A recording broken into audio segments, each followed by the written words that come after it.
What was your message to the team as they got together here for the first time? We haven't met yet. We're actually going to meet this afternoon and go over simple stuff like schedule and expectations and talk about some big picture things as well. But, yeah, I think the thing that is impressed upon me is we've had a really good summer. I think the guys have done a lot of work, made a lot of progress. I think they put themselves in a position to accomplish a lot of things. But none of that matters until we go earn it, and we got to start earning it on the field tomorrow. It's not a thing where you earn it on the field on Saturdays during games. It's earned in practice, and they put themselves in a position to accomplish those things if they go out and earn it. What do you know about this team that maybe you didn't know going to training camp last year, and what is still something you want to learn about? I've been, I guess, really pleased with the turnaround of the attitude on the team, the togetherness of the team. I've been around a lot of teams, and usually the majority of the team on good teams is doing things the right way and looking after each other. But there's also always some outliers, and there's always going to be outliers. But we have very, very few guys that aren't completely 100% in, holding each other accountable and all living up to a standard that we expect. And we have it on this team right now to a degree that I haven't seen very often. So if we can get to work on the field and start executing well with that kind of attitude, I think some good things will happen. What is it you still want to know or learn about this team to get it to where you think? I want this team to prove that it can be tough. We have some tough guys on the team, for sure. We have some other guys I think are going to be tough. We have some young guys that still have to prove it. But to win in this league, you got to be tough and you got to be physical. And I think our talent level, our speed, our strength, all those things is going to be considerably better this year. But it doesn't matter if you don't go hit somebody in the face on the field. And we need to block and tackle with that kind of mentality. The first week or so of camp, does it look, practice look different than it did a year ago? You started with a lot different place. No, from a scheduling standpoint, we have a formula that works. We're going to try to work the guys into condition to play gradually, work them outside in the heat gradually. So a lot of our MO is going to stay the same and won't change. I think what is going to be noticeably different is just where we're starting from an understanding of our scheme standpoint. Last year we'd had one spring under our belt, but we were still going out and going through install and taking it slow to make sure the guys knew all the details. The majority of the guys that we're going to be counting on this year, we could line up and just go run huge percentage of our playbook on day one if we needed to. So we're not going to skip over some of the little details that maybe we skipped over last year, but from an understanding standpoint, it's going to be completely different. Are there any games in particular last year, do you remember where you saw that toughness component that you alluded to? I think our team showed some grit and character in the Michigan State game for sure. That was a good team that we played. Definitely one of the better defenses we played. And our guys found a way.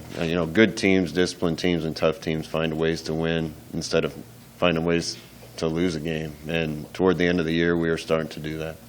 Scott, are you able to quantify how much the second half of last season might have positively affected the psyche of the team just before you finished? Yeah, I think finishing the way we did helped guys believe in our process for getting things done more than anything. I think we could use not a confidence boost. Our guys are confident, but just that evidence that what we're doing is going to pay dividends in the end. And toward the end of the year, I think they got that. We won our share of games, and even the ones we lost, Northwestern, Ohio State, Iowa, we had chances. So I think our guys are going into this season knowing that we're a better team today than we were then, and hoping that the progress we made is enough to get us over the top in some of those games.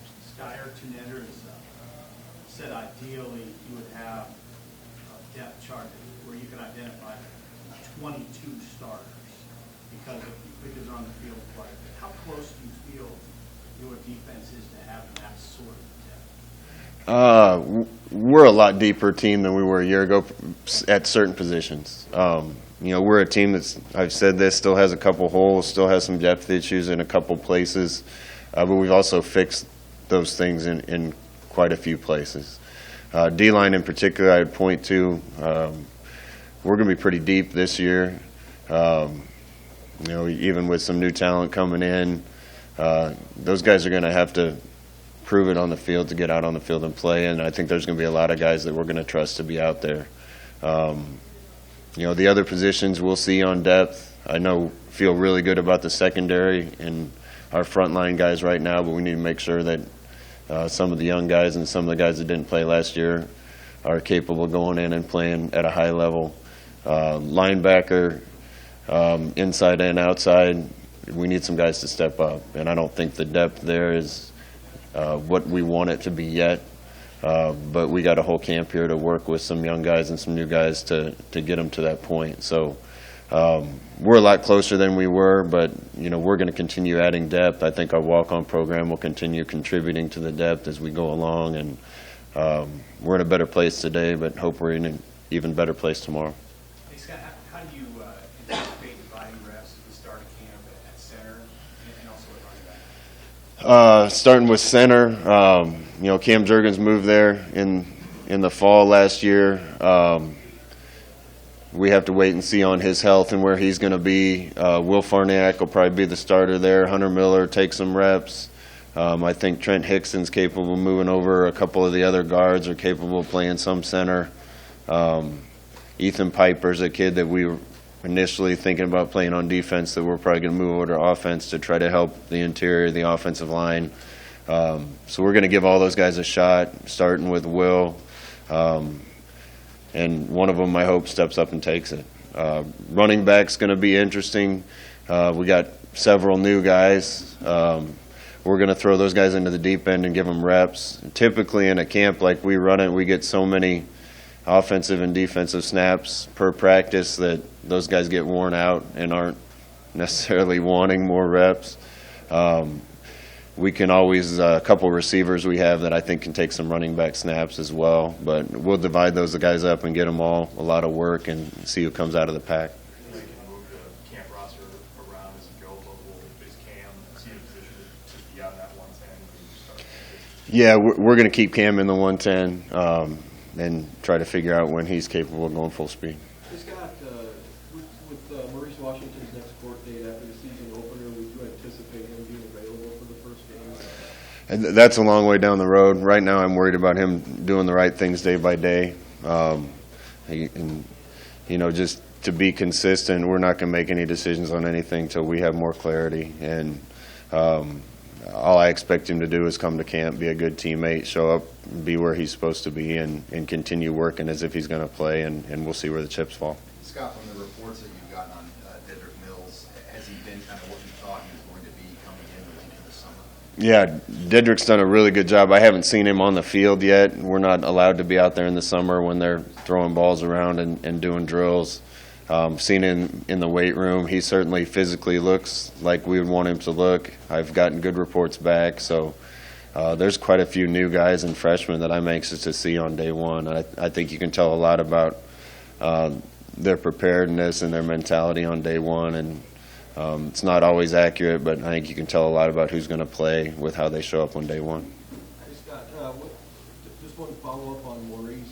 With the court system not adjudicating that before the season, what are the factors you'll take into account then as far as making a decision on the staff? Well, it's unfortunate that this hasn't all been worked out to this point, but I certainly am keeping it as far away from me and the rest of the team as we can. So that process has got to work out on its own timing.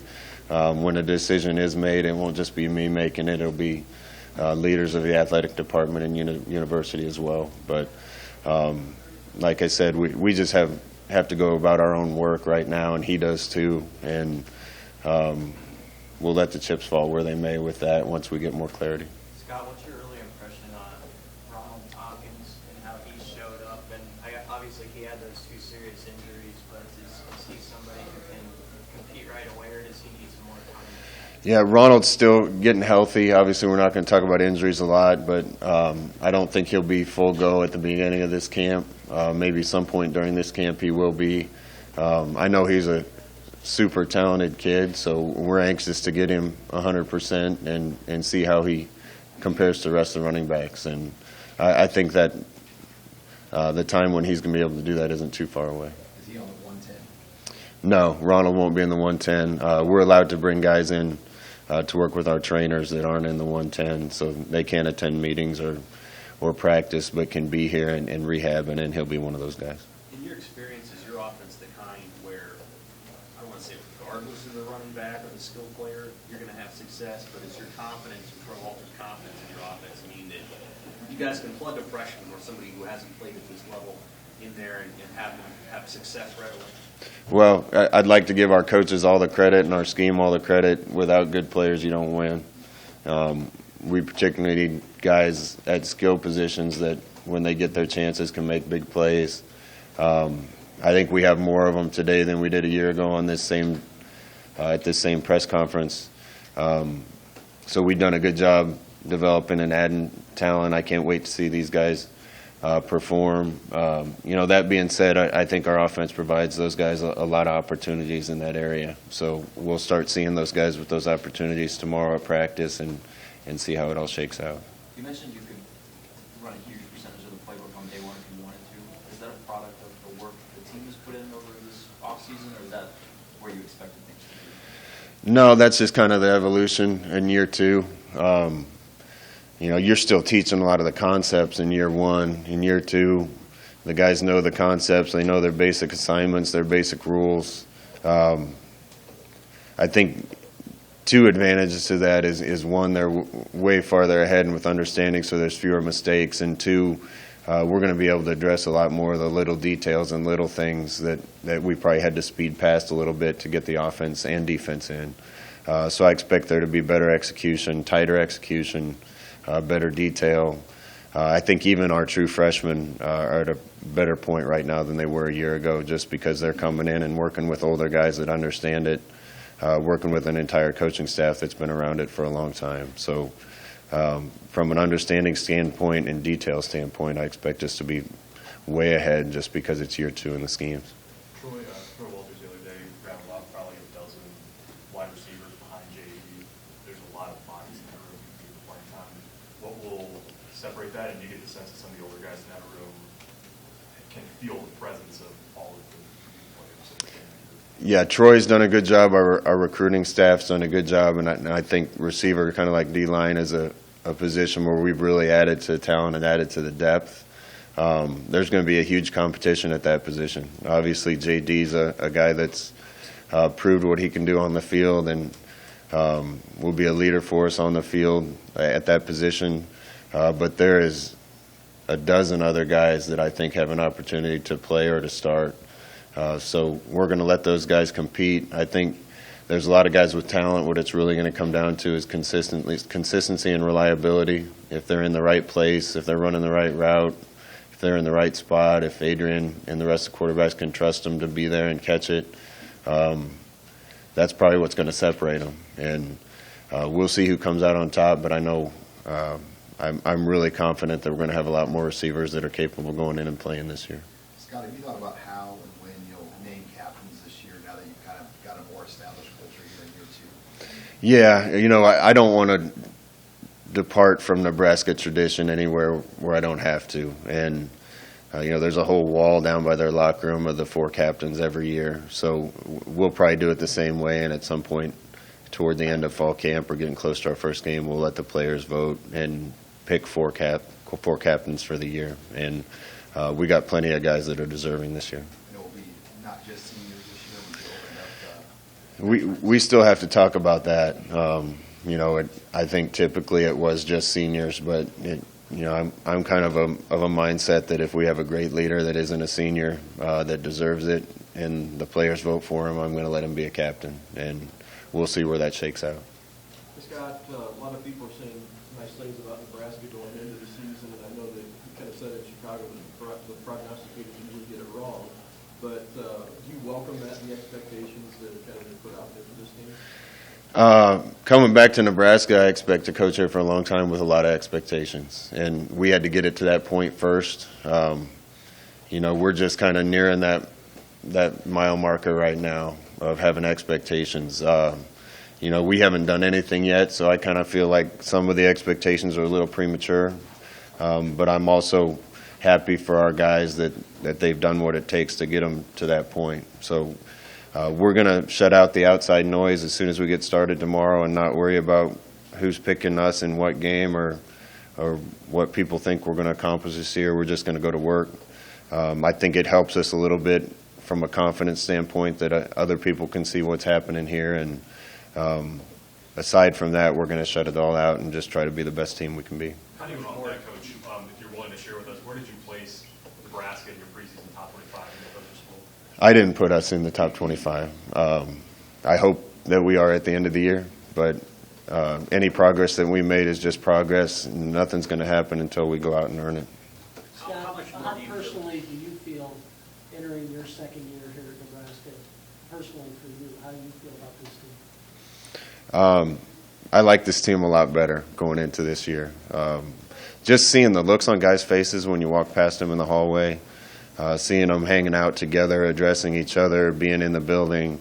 There's a whole different feel this year, more of a winning feel and a feeling that I'm used to. So I can't wait to get to work with these guys. We put in a lot of work in the off season to get to this point. There's always some butterflies in your stomach when this point comes around, when this day comes around, but I think everybody's in shape, primed and ready and rested to go to work, and we got a lot to accomplish. How much more do you think your players appreciate what it means to play for Nebraska now that you're back, and Coach Held, and Coach Stock, Austin, and Coach Rude, compared to last season, how much more responsibility do these guys feel, not just to each other, but to this place and this program? You'd have to ask them that.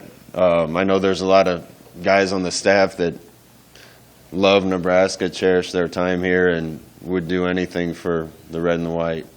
I think the players can see that, and one of my goals as a coach is to make sure they all leave here feeling the same way about this university and this state that I feel about it, and that Barrett Ruud feels about it, and Greg Austin and Ryan Held. So we'll keep presenting those messages to them, and aside from that, I'd be speculating on how they feel, but I do feel a great sense of pride from our team right now to be a part of what they're a part of. Scott, what do you expect to see on and off the practice field from Adrian right after the game tomorrow? More confidence. I can already see it with Adrian. He's not an arrogant guy, and I don't think he ever will be, but I can just see his confidence growing. There was a lot of freshman mistakes that he made last year that probably seem like kindergarten class to him now. I expect him to be a leader a lot more this year. I think he's become a lot more comfortable with the fact that he's going to be the face of our offense and the leader on offense. I hope to see the jump that I expect from a year one quarterback to a year two quarterback, and I hope it starts tomorrow. Hey, Scott, in Chicago, Adrian mentioned when he was asked about the touchdown, maybe a turning point or whatever, he says he remembers the bad plays more than he really dissects the good ones. Were you like that as a player? And when you hear that about one of your players, how does that make you feel? Makes me feel like Adrian's the type of guy that wants to do absolutely everything right and as well as he can, as great as he can do it.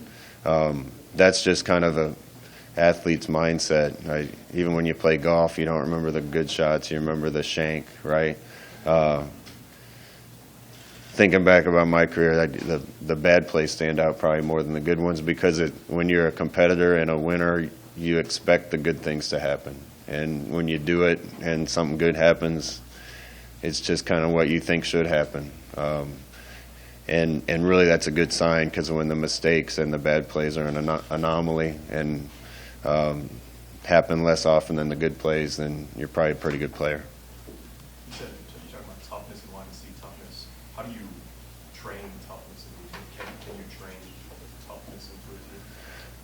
Oh, absolutely. I think toughness is a mentality. I think a lot of it's earned in the off season, in the weight room, and on the field, and in ways like that. But listen, we're also going to have physical practices, and we're going to hit each other and compete in practice. And if you ask me what made our team tough when I was playing, it was the day-to-day challenge of going up against some of the guys that you had to go up against. And we're going to have a lot of live periods. We're going to have a lot of competitive periods, and I hope our guys get comfortable in that kind of arena where they're having to go to battle with some other really good player and try to come out on top. Was that something that you saw at your previous stops, a lot of contact, or would you say you're a coach that ramps that part up a little? I guess I can tell you guys a story. We had Coach Osborne come down and speak to our team in Orlando right before year 2 during camp. And there's a million things that were valuable that he said, but one of the things that made an impression on us as a staff was him reminding us that on Tuesdays and Wednesdays, even during the season, we had live periods, ones-on-ones. And we adopted that year. You always run a risk as a head coach when you make that decision because you can get somebody tweaked or hurt in practice. But the benefit that we thought we gained from that, just staying sharp, kind of refining our toughness and grit, I think was more valuable than any potential risk of getting someone injured. And that's a tough decision to make as a head coach, but I think it paid off that year. I think we're deep enough or getting close to deep enough this year that we're going to be able to do some of the same things. So, Tuesdays when I was playing were my least favorite days because it was live ones versus ones, pass Skelly, full team pass, and those guys used to pin their ears back and come get it. And but those were the practices that made us better too. Just for clarification, you weren't able to do that here last year? We did it some here last year. I think our players are in a better position to have the endurance to get through the season this year and continue to do it this year. I think we have better depth, so we're not going to be as worried about getting one guy nicked up in a period like that. So I think we'll ramp it up this year and make sure our guys are continuing to compete. But we did it some last year. I know when you first got here, you didn't think you were necessarily ready for a unity council or that type of thing because guys are still figuring it out. Are you trending more toward that sort of stuff this offseason? Yeah, we are. We actually already have a group identified that comes up and meets with us as coaches once in a while. Keeps us abreast of things. We put a lot of things on those guys as far as responsibilities to make sure the team is doing things the right way, and I think we're real close to sitting down and trying to figure out how to implement the Unity Council closer to the way that people in Nebraska know it. How big a deal has a guy like being in Jackson been to? Khalil Davis, I think in Chicago, mentioned that he's a guy who holds people accountable and he just has a ton of respect for his background. How have you seen that kind of play out? DJX is awesome. It's like talking to another adult that I wouldn't want to tangle with. He's got the respect of the coaching staff, the players, and everybody in the building. Regardless of how much he may or may not help us on the field, he's going to be a huge asset for us, and he's definitely been probably the leader of that leadership group. So we're lucky to have him around. Time for 2 more. Scott, several thousand people are going to be here in a few hours outside the family. What's it mean for the head coach? It's awesome. I couldn't believe it last year. It'd been decades since I was at one of these, and the interest level of Nebraska fans never ceases to amaze me. I think there was probably a mistake made in our athletic department that I haven't addressed where they were trying to figure out my line. Last year, I think there was a 5-hour line, and some people that were standing in line for hours never even got up there to see me. So first of all, I'm grateful to Husker fans for being willing to do those type of things. But we were trying to figure out a way to just make it kids, and I think they rolled it out the wrong way. So I spent a bunch of my summer signing, I think, 1,200 8x10. So the first 1,200 kids that come in today are going to get a signature, and I'll get to meet a lot of other people. So I'm excited about it, and but I'm also excited to get it over with and start practicing. Are you able to comment on Jakeem Green at all right now? No, not until we can't really comment on anybody until they get to campus. Your punter battle, the Michigan State guy, Price, that you've added. What do you anticipate from him? And will that be a pretty good battle with him and Armstrong here in fall camp? Yeah, I think, punter, kicker, holder, snapper, those are important jobs, and we're going to let them compete just like we let everybody else compete. There's a little more pressure on that because there's a lot more limited number of times where they're able to show what they can do to the coaching staff. But I got a lot of faith in Isaac, and that's great. But we're going to let people compete at every position, so we'll see how that pans out. Coach, got to be excited to get on the field for the first time tomorrow. Can't wait. Right when summer starts, you're kind of a little bit tired and ready for a little vacation. Talking to the coaches today, they feel like I do, that you get away for a while and that just makes you hungry to get back. So, like I said, I think everybody's primed and ready.